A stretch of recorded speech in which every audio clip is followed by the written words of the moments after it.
एवढा बाप सांगू दे बघ, पुण्याचं काम करू दे बघ, त्या बापाच्या वेदना मला इथं मांडू दे बघ. लग्नाच्या दिवशी 12:30चा तांदूळ असतो बघ. लग्नाच्या दिवशी 12:30चा तांदूळ असतो बघ. हे बघ, नटून थटून नवऱ्या बरोबर लग्नाच्या बावल्यावरती तू उभी असतेस बघ. लग्नाच्या बावल्यावरती तू उभी असतेस बघ. 12:30चा तांदूळ असतो बघ. वाजंत्री वाजवत असतात बघ. मंगलाष्टका प्रत्येक जण टाकत असतो बघ. आणि इकडे बघ, बघता बघता तांदूळ पडतं बघ.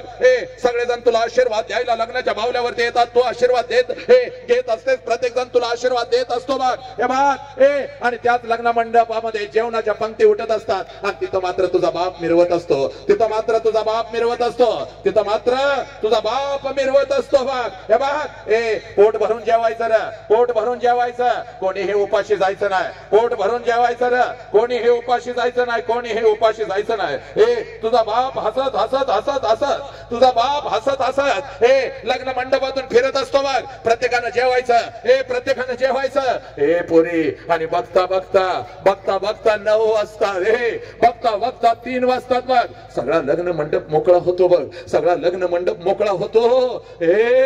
आणि नवऱ्याचा हात धरून लग्नाच्या बाहुल्यावरून जशी तू खाली येतेस ना पोरी, तुझ्यासाठी त्या लग्न मंडपात पहिला हंबरडा तुझी आई फोडते बघ. पहिला हंबरडा तुझी आई फोडते, तुझ्या गळ्यामध्ये पडते.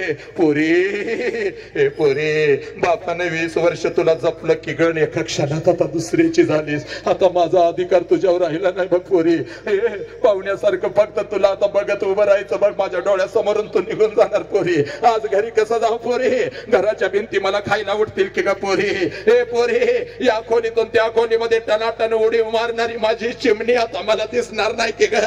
पोरी, आज कोणाला सांगू स्वयंपाकात मदत कर? आज कोणाला सांगू तुझ्या भावाचा अभ्यास घे? आज कोणाला सांगू तुझा बाप माझ्या बरोबर सकाळी भांडण करून गेलाय, आणि भांडण करून गेला की तो अन्नाचा कण खात नाही, त्याला बोलव, त्याला काहीतरी खायला घालू दे. कोणाला सांगू? कोणाला सांगू? कोणाला सांगू? कोणाला सांगू ग? तुझी आई रडत असते बघ. तुझी आई रडत असते. तुझा बाप मात्र त्या लग्न मंडपामध्ये फिरत असतो बघ. तुझी आई रडते हंबरडा बोडून. तू आईला म्हणतेस, आई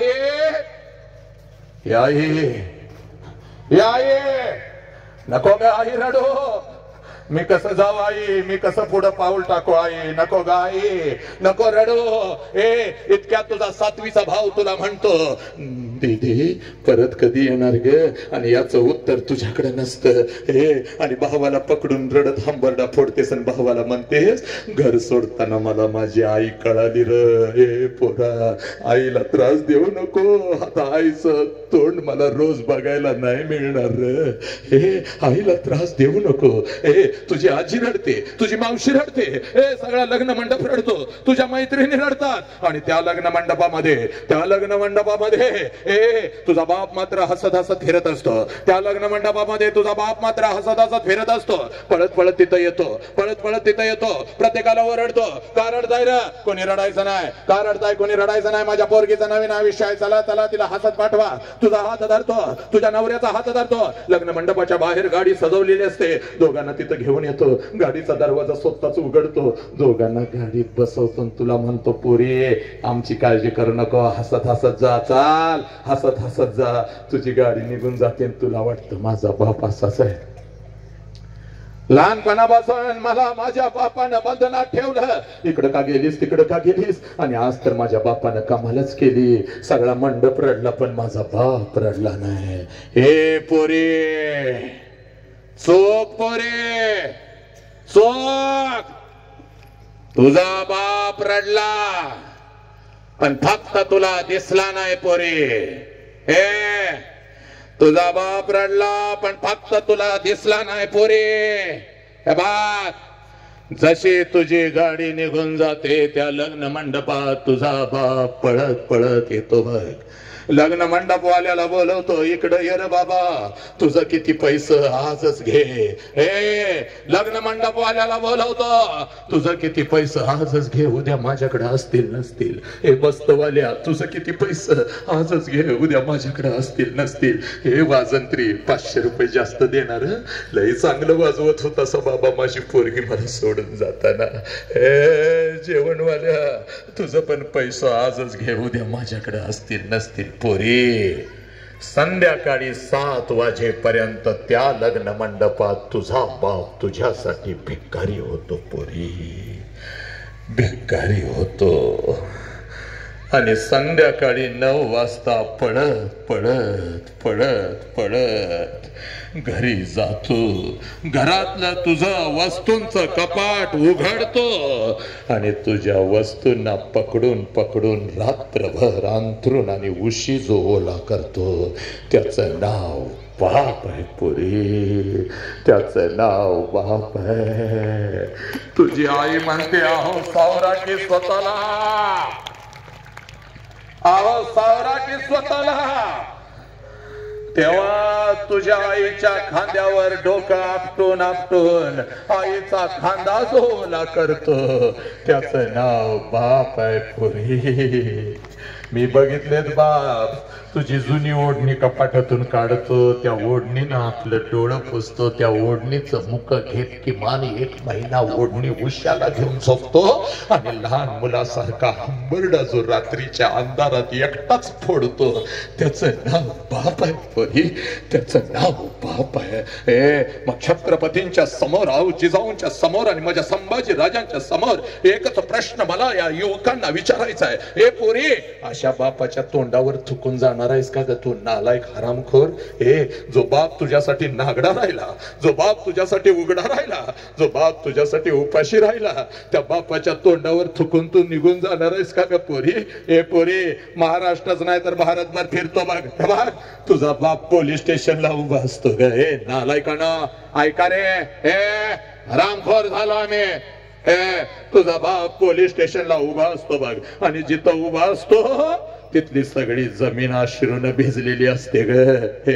आणि पोलिसांना तुझा बाप सांगत असतो, साहेब साहेब काय वाटेल ते करा साहेब, माझ्या पोरगीला शोधून काढा साहेब. साहेब काय वाटेल ते करा, माझ्या पोरगीला शोधून काढा साहेब. शाळेला म्हणून गेली, कॉलेजला म्हणून गेली, घरी झाली नाही साहेब. 2 दिवस अन्नाचा कण पोटात नाही साहेब. साहेब, जे पाहुणे बाई कधीच फोन करत नव्हते ते प्रत्येक जण मला फोन करून विचारतात, कुठं गेली ना पोरगी, कुठं गेली ना पोरगी. नालायकांनो, अशा बापाच्या तोंडावर थुकून जाण्याचा अधिकार तुम्हाला कोणी दिला? जाणार आहात का पोरीनो? 2 महिन्यासाठी किंवा 2 वर्षासाठी कोणीतरी नालायक तुझ्या आयुष्यामध्ये येतो, ज्याचं खानदान तुला माहिती नाही, तुझ्यापेक्षा वयाने कितीतरी मोठा व्यसनी असतो, आणि त्या पोरासाठी 20 वर्ष ज्या बापानं तुला जपलं, त्या बापाच्या तोंडावर पच्च करून थुकून निघून जाताना तुला लाज वाटत नाही का ग पोरी? बाग, जायचं आहे ना तर शेवटचा महामंत्र देतो, तेवढा 1 मिनिटामध्ये ऐक आणि जा बघ पोरी. बाग, तुला पळून जायचं आहे ना तर नक्की जा. 20 वर्ष बापानं तुला खाऊ घातलंय ना ग पोरी, 20 वर्ष बापानं तुला खाऊ घातलंय ना पोरी. पळून जाण्याच्या अगोदर 2 दिवस बापाला फक्त सांग, पप्पा माझ्या हातून तुम्हाला घास भरवायचा आहे पप्पा. तुझा बापा आनंदाने उड्या मारेल. जाग पोरी, भूक लागले, लवकर अन्नाचं ताट तयार करून घेऊन ये. जा बघ, स्वयंपाकघरात जा, अन्नाचं ताट तयार कर. बापा जवळ ये, पण चोरून त्या ताटामध्ये विष घाल पोरी, विष चोरून. ज्या बापानं तुला जपलंय ना ग, तुला आता पळून जायचं आहे, तुला प्रेम झालंय ना, बापाच्या तोंडावर थुकवून जायचं आहे ना ग, तुला प्रेम झालं बघ. कोणतर 2 महिन्यासाठी आला, त्या हरामखोरासाठी आता तू 20 वर्ष ज्या बापानं तुला जन्म दिला त्याच्या तोंडावर थुकणार आहेस ना ग. मग विष घाल बघ अन्नात त्याच्या, आणि विषाचा तो घास बापाला चाल. तुझ्या डोळ्या देखत तुझा बाप मरू दे, समाज त्याला जाळू दे, त्याची राख एकदाची डोळ्यानी बघ.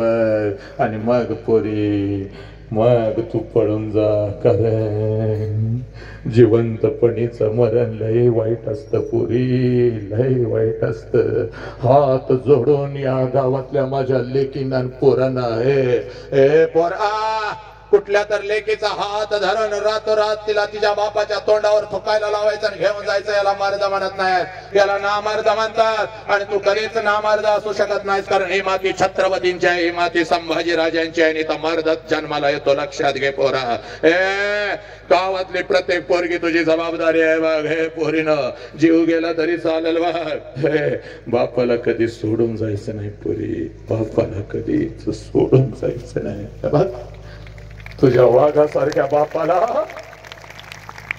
कधी मान खाली घालायला लावू नकोस पोरी. हे पोरी, तुझ्या वाघासारख्या बापाला, हे बघ, महाराष्ट्रातली आता लेक पळत पळत जाते बघ आणि आपल्या बापाला मिठी मारते बघ.